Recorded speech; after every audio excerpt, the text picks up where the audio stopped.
Yo, and welcome to my presentation on improving the secure boot landscape, which is sbctl and Go uefi. My name is Morten Linderud, and we'll talk a little bit about how I've been working on improving the secure boot tooling for people that want to enroll their own platform keys. I go by the nickname of Foxbaron on the internet. I work as a security engineer for Defendable. I have a master's degree from the University of Bergen, where I wrote about sort of supply chain security in Debian. I've been a FROS developer since around 2013, and since 2016, I've been doing sort of Arch Linux stuff, security team, packaging, and reproducible builds, which sort of made me interested in all of this trusted computing and verified computing stuff. So one of my key takeaway from secure boot in general is that secure boot is terrible. And it's a little bit sad because secure boot is terrible for the wrong reasons. That has a lot to do with sort of the desperate tooling, sort of the uneven tooling support, and how sort of spread out it is. If I do take an example of how we set up encrypted disks with locks, it's fairly easy. You can remember this.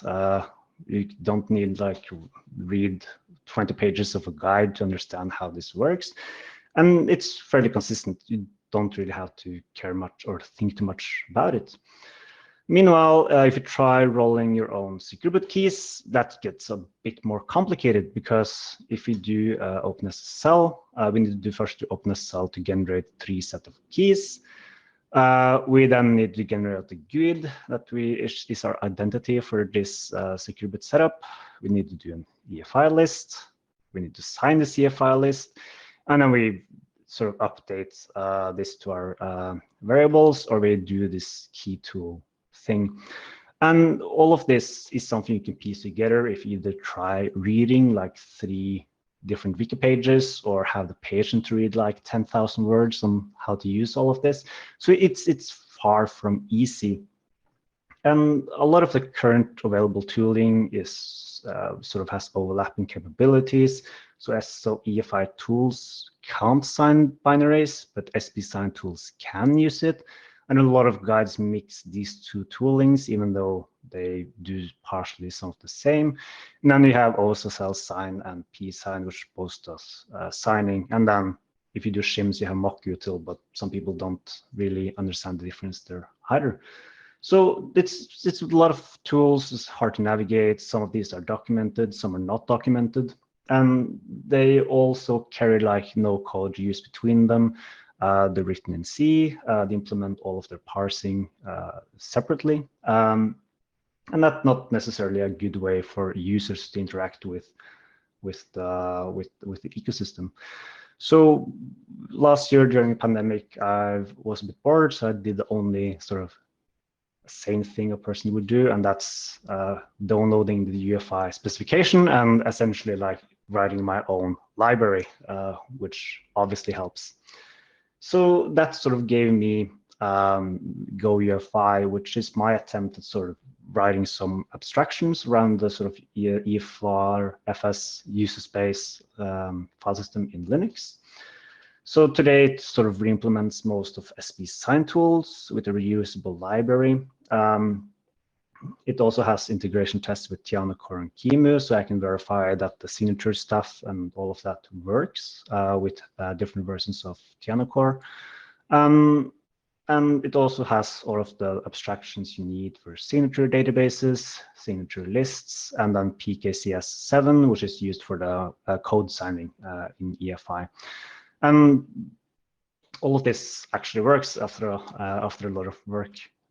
So what they essentially have is that if you read in some certificate, we can then make a new signature database, append the certificate to this database. And if we want to extend the database variable in secure boot, we can just append the database and we can just write this back to the variable. And this is sort of an attempt at doing sort of nicer abstractions or having some high level support for doing this. We also have code signing, so we can checksum some EFI executable. We then append the certificate and the keys, and then we can sign the binary, and then we can use this for UEFI. And all of this is nice and dandy, but it doesn't really get us sort of this far. We can write the small sort of tooling that SB tools have or EFI tool, but we sort of want to have a nicer suite of tools. So what I essentially ended up writing was sbctl, which is my attempt at doing sort of a more abstracted set of tooling to easier help people get up to speed with Secure Boot. So we're going to try to do a demo. So first off, we're just going to boot up Emu. We are going to just set up sbctl from scratch. So first off, we have status, and then we can just sort of just see that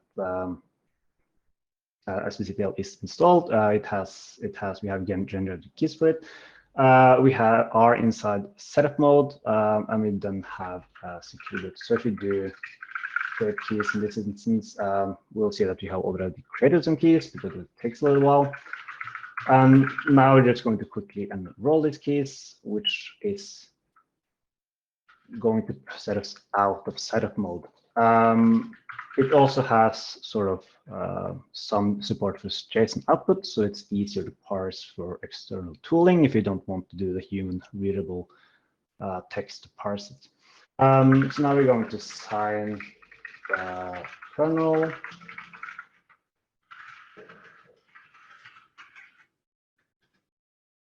That has ensured we'd have actually signed the kernel.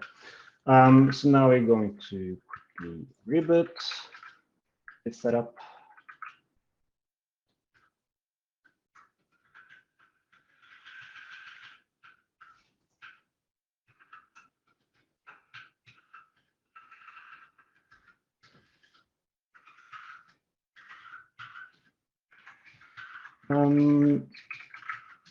What we're going to see is that we have, if we try boot sort of the normal kernel, it's access denied because we have enrolled Secure Boot. But if we do boot the sign kernel with the correct root, we'll see that we have actually managed to boot it. We'll see now that Secure Boot is actually enabled and everything works as planned.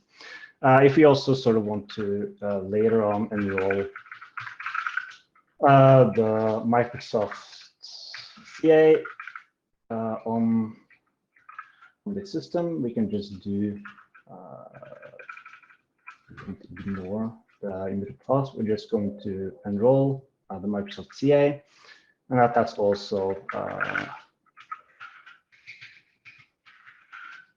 and we should then see we have enrolled the Microsoft CA as well under the vendor keys. And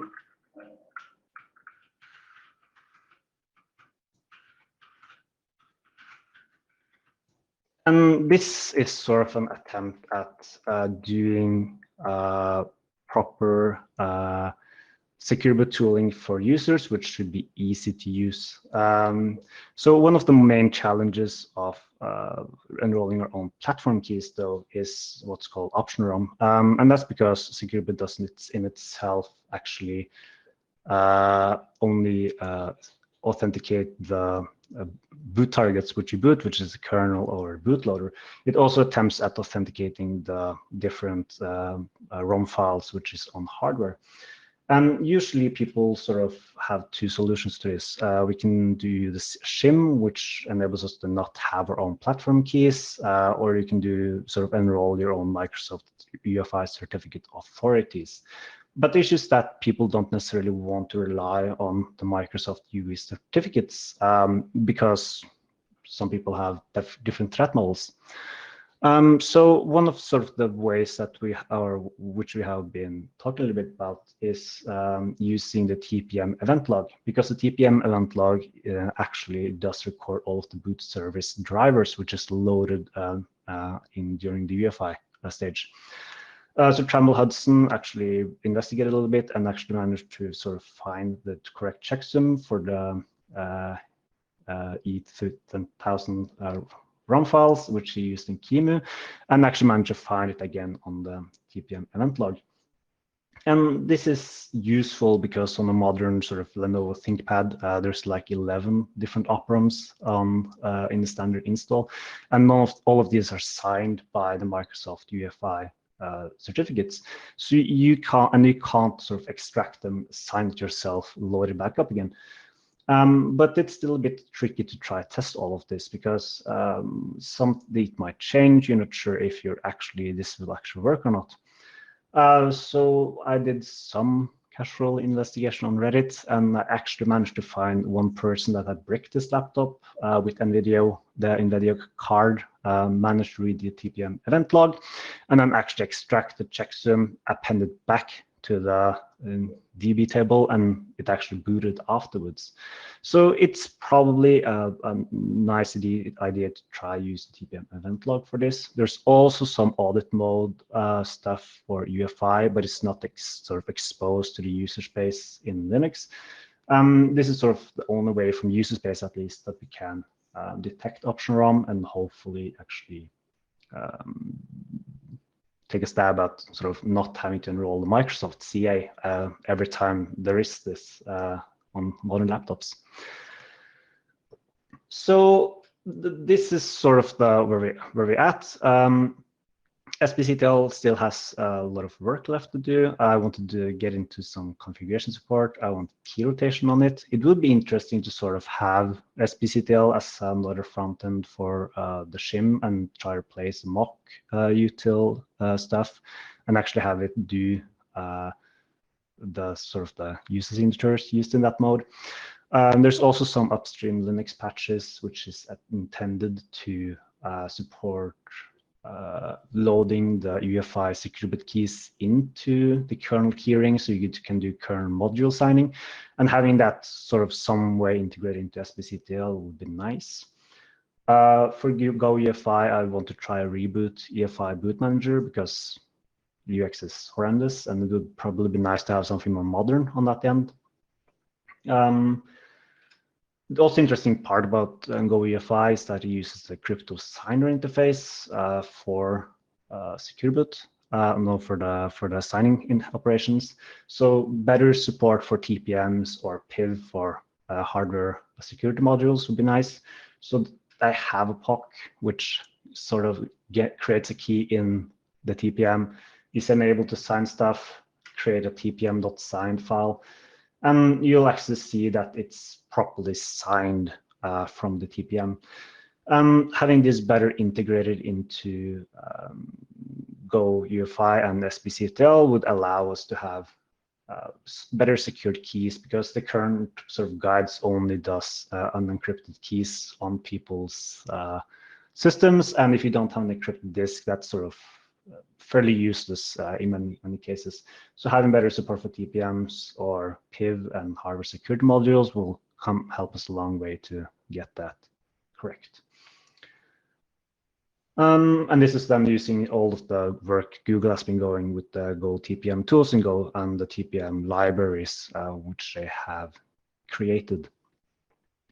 So that's my quick introduction on the sort of the sbctl and Go UEFI, which hopefully helps give us a bit better tooling in the secure boot space, and hopefully it will make it easier for people to use secure boot. You can find me on Twitter. I have a GitHub. I also have an email, and I do have a blog if it's of interest to people. I think there should be some Q&A now. So thank you very much for having me, and have a nice conference.